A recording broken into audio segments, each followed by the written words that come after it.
Robert Montgomery Martin, commonly referred to as Montgomery Martin, was an Anglo-Irish author and civil servant. He served as colonial treasurer of Hong Kong from 1844 to 1845. He was a founding member of the Statistical Society of London, the Colonial Society, and the East India Association. Biography. Early life. Robert Martin was born in Dublin, Ireland, into a Protestant family, the son of John Martin and Mary Hawkins, and trained as a doctor. About 1820 he went out to Ceylon under the patronage of Sir Harding Giffard, a friend of his father, travelling onwards to the Cape of Good Hope, where he arrived in June 1823. He joined the expedition of HMS Leven and HMS Barracuda under William Fitzwilliam and bound for Delagoa Bay. Martin was temporarily appointed assistant surgeon, serving also as botanist and naturalist on the southeast coast of Africa, Madagascar, and Indian Ocean islands. On 10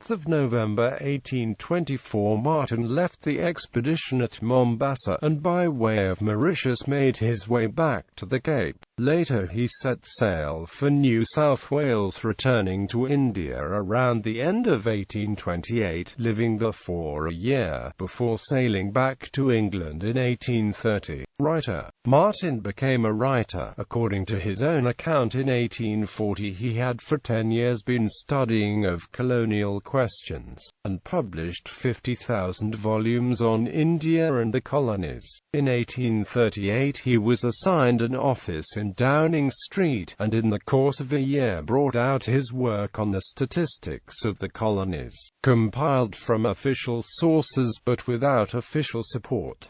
In 1840 he founded and for 2 years edited the Colonial magazine. On 5 December 1837 he presented a petition to the House of Commons for an amended colonial administrative department, and in 1839, as a member of the Court of the East India Company, he was active in promoting the appointment of the Commission which sat in 1840 on the East Indian trade.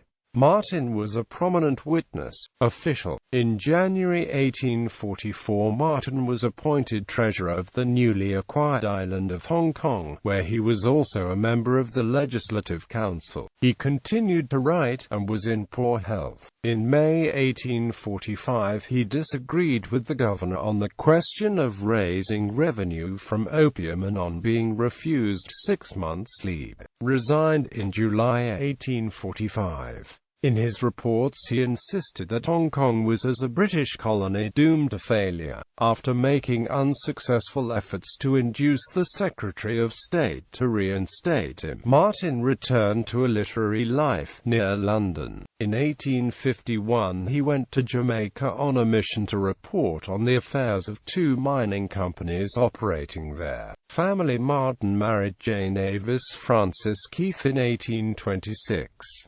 She eloped with Dr. John Sheridan and emigrated to South Australia, where they were important colonists. In 1847 the marriage was dissolved by Parliament, and he married Eliza Barron, later as Eliza Phillips, known in bird welfare. Later life. Martin was one of the original members of the East India Association, founded in 1866.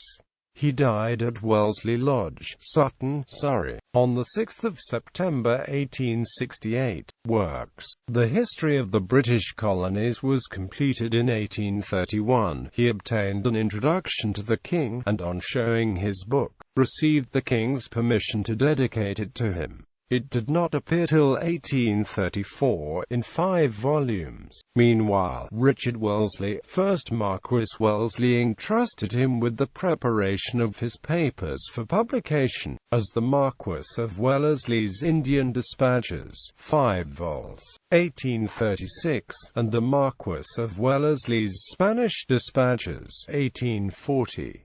For some months in 1833 before he was engaged on the taxation of the British Empire, working mainly in the library of the House of Commons. He next turned to the records of East India House, and brought out his History of the Antiquities of Eastern India in 1838.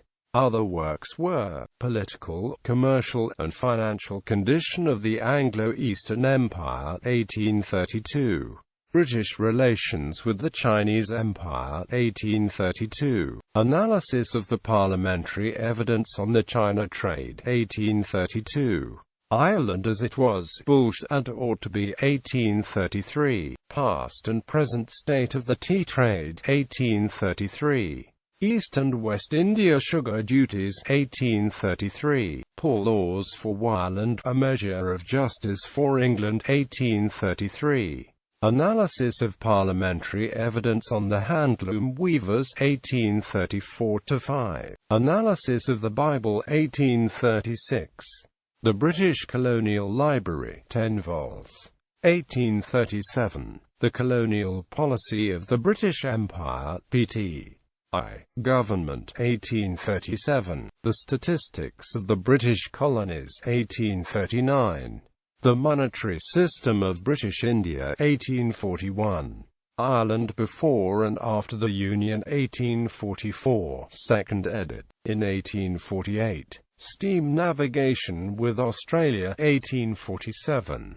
China, Political, Commercial, and Social, 2 vols. 1847. Free Trade in Sugar, 1848. The Hudson's Bay Territories and Vancouver's Island, 1849. The Indian Empire, 5 vols. 1857. The Rise and Progress of the Indian Mutiny, 1859. Sovereigns of the Coorg, 1867.